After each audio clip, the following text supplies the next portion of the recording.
दोस्तों, आज की वीडियो में हम बात करेंगे इंसानी तारीख की सबसे बड़ी और सबसे तबाहकुन जंग की, वर्ल्ड वॉर वन। एक ऐसी जंग जिसने ना सिर्फ 20 मिलियन से ज़्यादा लोगों की जान ली, बल्कि 4 बड़े एम्पायर्स को मिट्टी में मिला दिया, नए मुल्कों की नींव रखी और आज की दुनिया का नक्शा ही बदल दिया।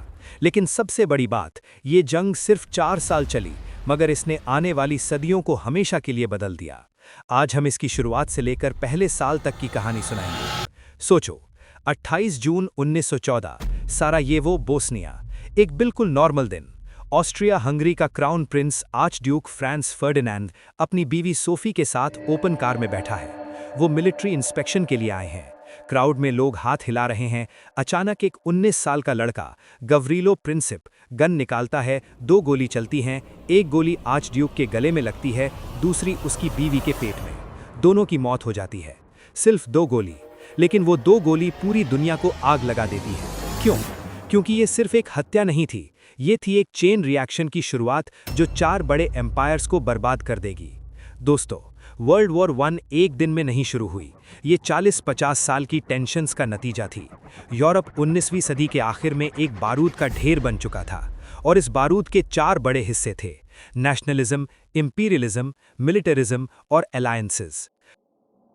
पहला था नेशनलिज्म। लोग अपने मुल्क को सबसे ऊपर समझने लगे थे। जर्मनी 1871 में एक नया मुल्क बना था, इटली भी।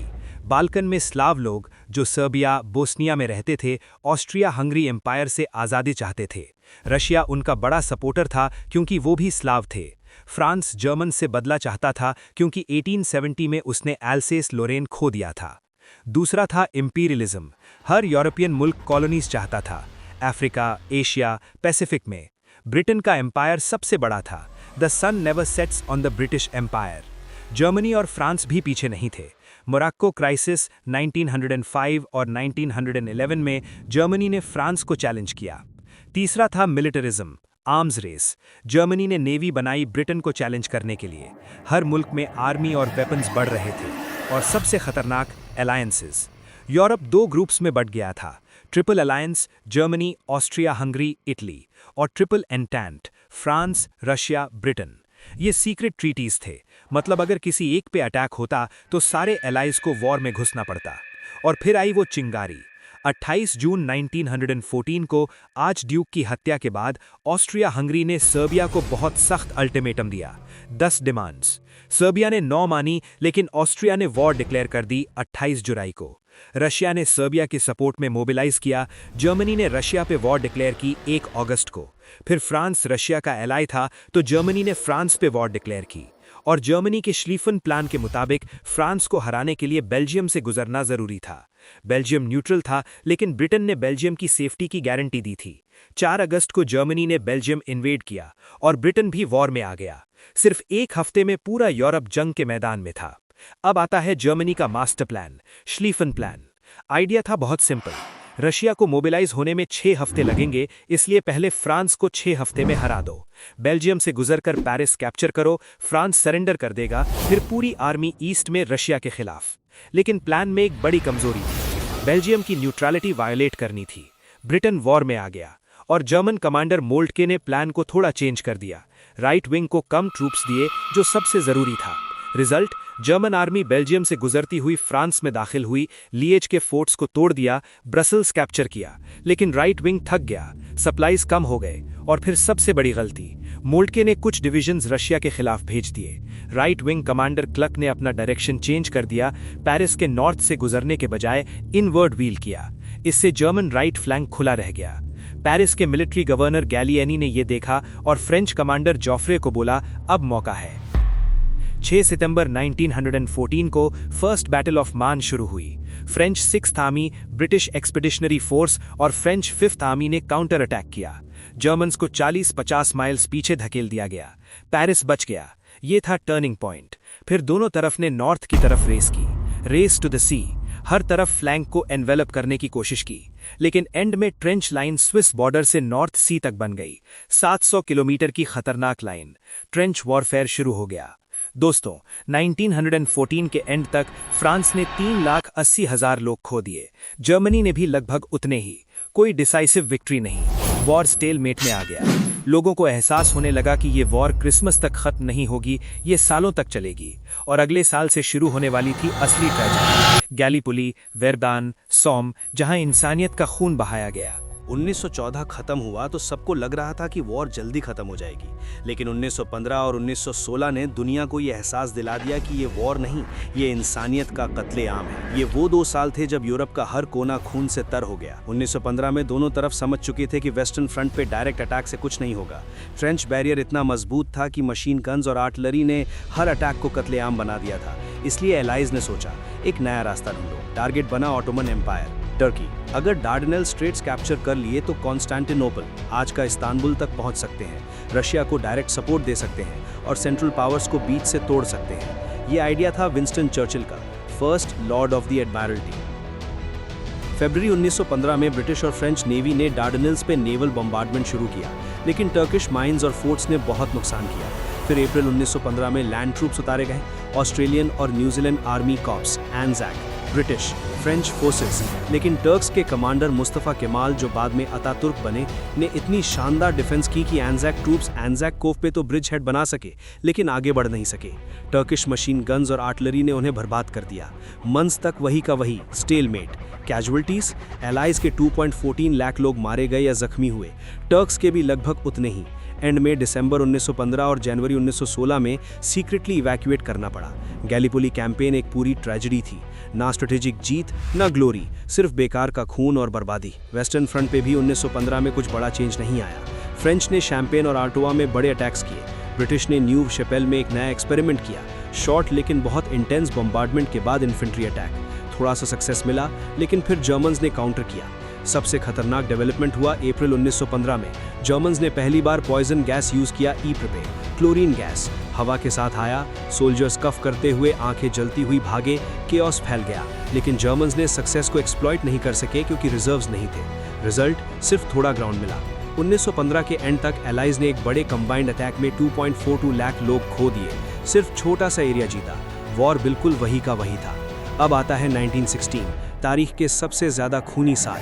पहला बड़ा कत्लेआम हुआ वर्डन में। जर्मन कमांडर एरिक वॉन फॉल्केनहाइम ने प्लान बनाया, फ्रांस को मैन पावर से ब्लीड कर दो। वर्डन फ्रांस के लिए सिंबॉलिक सिटी थी, वहां अटैक करो तो फ्रेंच हर हाल में डिफेंड करेंगे, चाहे कितने भी लोग मर जाएं। 21 फरवरी 1916 को शुरू हुआ। इतना हैवी आर्टिलरी बॉम्बार्डमेंट की पहले कुछ दिनों में ही 1 मिलियन शेल्स फायर हुए।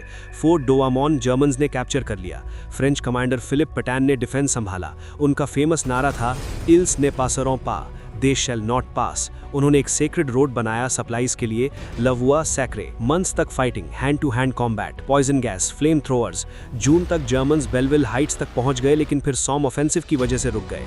फ्रेंच ने अक्टूबर नवंबर में काउंटर अटैक्स किए और ज्यादातर ग्राउंड वापस ले लिया। टोटल कैजुअल्टीज, फ्रांस के 4 लाख और जर्मनी के 3,50,000। वर्डन सिर्फ एक मीट ग्राइंडर था, सिर्फ नेशनल प्राइड के लिए इतना खून बहाया गया। और फिर शुरू हुआ बैटल ऑफ द सॉम, 1 जुलाई 1916 को, ब्रिटिश का सबसे बड़ा और सबसे deadly attack. General Douglas Hague ने सोचा कि वीक लॉन्ग बॉम्बार्डमेंट से जर्मन ट्रेंचेस कंप्लीटली डिस्ट्रॉय हो जाएंगी, इन्फेंट्री आराम से वॉक करके कैप्चर कर लेगी। लेकिन जर्मन्स ने डीप डगआउट्स बना रखे थे, वो सेफ थे। 1 जुलाई 1916, ब्रिटिश मिलिट्री हिस्ट्री का सबसे डेडली दिन। सिर्फ पहले दिन में 57,470 कैजुअल्टीज, जिसमें 19,000 लोग मारे गए या जख्मी हुए। टैंक्स को पहली बार सितंबर में यूज किया गया, लेकिन बहुत कम थे और ज्यादा इफेक्टिव नहीं हुए।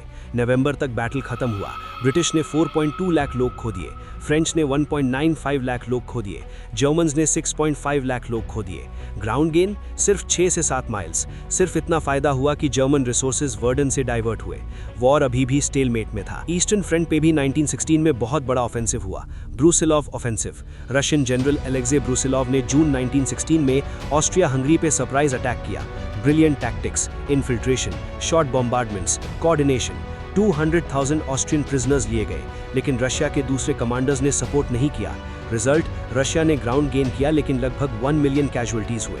इस ऑफेंसिव ने रोमानिया को इंस्पायर किया वॉर में घुसने के लिए, लेकिन जर्मनी ने रोमानिया को जल्द ही क्रश कर दिया और उसके ऑयल फील्ड्स कैप्चर कर लिए। सी पे भी 1916 में एक बड़ा क्लैश हुआ, बैटल ऑफ जटलैंड। 31 मई 1916, ब्रिटेन और जर्मनी की नेवीज का सबसे बड़ा नेवल बैटल। ब्रिटिश ने ज्यादा शिप्स खो दिए, लेकिन जर्मनी की हाई सीज फ्लीट कभी बाद में बाहर नहीं निकली, वो डर गई थी।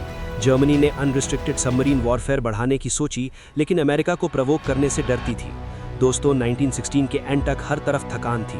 फ्रांस में सोल्जर्स म्यूटिनी करने वाले थे, रशिया में रेवोल्यूशन की हवा चल रही थी, जर्मनी में फूड शॉर्टेज से लोग मर रहे थे। ये वो साल थे जब वॉर ने अपना असली भयानक चेहरा दिखा दिया।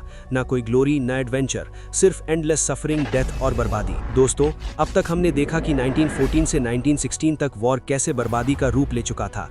गैलीपोली की ट्रेजेडी, वर्डन और सॉम के कत्लेआम, ट्रेंचेस में लोगों का जिंदा दफन होना। लेकिन 1917 वो साल था जब वॉर का बैलेंस बिल्कुल पलट गया। इस साल 3 बड़े टर्निंग पॉइंट्स आए: रशिया की रेवोल्यूशन, अमेरिका का वॉर में एंट्री और जर्मनी की लास्ट डेस्परेट कोशिश।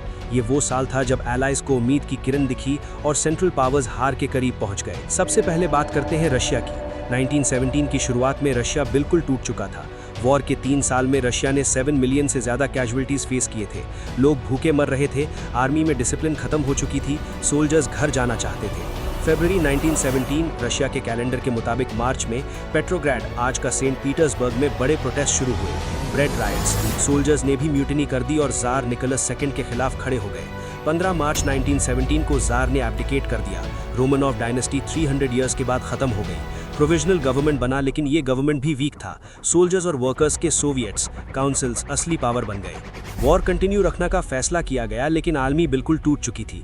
जुलाई 1917 में प्रोविजनल गवर्नमेंट ने एक बड़ा ऑफेंसिव लॉन्च किया, केरेंस्की ऑफेंसिव, लेकिन ये पूरी तरह से फेल हो गया। सोल्जर्स अटैक करने से इनकार कर रहे थे, केओस फैल गया। और फिर नवंबर 1917, अक्टूबर ओल्ड कैलेंडर में बोल्शेविक रेवोल्यूशन हुई। लेनिन के लीडरशिप में बोल्शेविक्स ने पावर कैप्चर कर ली। लेनिन ने तुरंत पीस, लैंड और ब्रेड का स्लोगन दिया। दिसंबर 1917 में रशिया ने सेंट्रल पावर्स के साथ आर्मिस्टिस साइन किया। मार्च 1918 में ट्रीटी ऑफ ब्रेस्ट लिटोविस्क साइन हुआ। रशिया ने Poland, Ukraine, Baltic states, Finland सब कुछ खो दिया। जर्मनी को ईस्टर्न फ्रंट से आराम मिल गया, अब वो अपनी पूरी आर्मी वेस्ट में भेज सकता था। लेकिन रशिया की रेवोल्यूशन से एलाइज को भी बड़ा झटका लगा, क्योंकि ईस्टर्न फ्रंट खत्म होने से जर्मनी को 50-60 डिविजन्स फ्री हो गई थी।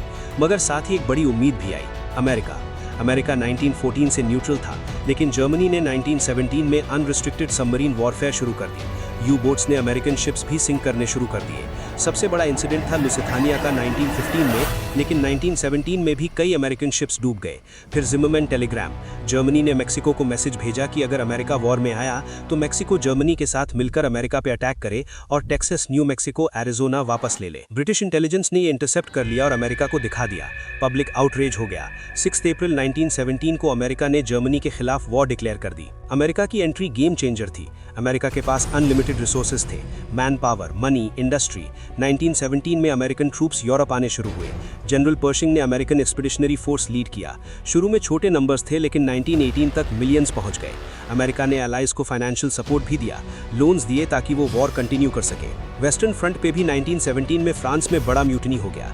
जनरल निवेल ने एक बड़ा ऑफेंसिव प्लान किया। शेमिन दे डेस पे अटैक किए। उन्होंने सोल्जर्स को प्रॉमिस किया कि ये डिसाइसिव विक्ट्री होगी, लेकिन अटैक फेल हो गया। थाउजेंड्स मारे गए। फ्रेंच आर्मी के 16 कोर्स में म्यूटिनी शुरू हो गई। सोल्जर्स अटैक करने से इनकार कर रहे थे। नया कमांडर पेटैन आया, उन्होंने सोल्जर्स के कंप्लेंट सुनी, उनको आराम दिया और प्रॉमिस किया कि अब बेकार के अटैक्स नहीं होंगे। म्यूटिनी कंट्रोल हो गई, लेकिन फ्रेंच आर्मी अब डिफेंसिव मोड में चली गई। ब्रिटिश ने 1917 में पैश्चनडेल, थर्ड बैटल ऑफ ईप्रो लॉन्च किया, लेकिन जुलाई से नवंबर तक बारिश ने पूरा एरिया स्वैम्प बना दिया। सोल्जर्स मड में डूब रहे थे। 325,000 ब्रिटिश कैजुअलिटीज सिर्फ 5 माइल्स ग्राउंड मिला, बिल्कुल बेकार। इटली में भी बड़ा शॉक आया, बैटल ऑफ कपोरेटो। अक्टूबर 1917 में जर्मन्स और ऑस्ट्रियंस ने सरप्राइज अटैक किया। इटालियन आर्मी पूरी तरह टूट गई। 300,000 prisoners, 500,000 casualties. Italy almost war से बाहर आ जाता, लेकिन ब्रिटिश और फ्रेंच रीइंफोर्समेंट्स ने पियावे रिवर पे लाइन होल्ड कर ली। दोस्तों, 1917 के एंड तक सिचुएशन बिल्कुल चेंज हो चुकी थी। रशिया बाहर, अमेरिका अंदर। जर्मनी को अब लास्ट चांस था, या तो जीत लो या हार जाओ। दोस्तों, अब तक हमने देखा कि वर्ल्ड वॉर 1 कैसे शुरू हुई, कैसे ट्रेंच वॉरफेयर ने यूरोप को कैद कर दिया, कैसे 1917 में रशिया बाहर हुआ और अमेरिका अंदर आ गया। अब आता है सबसे ड्रामेटिक साल, 1918।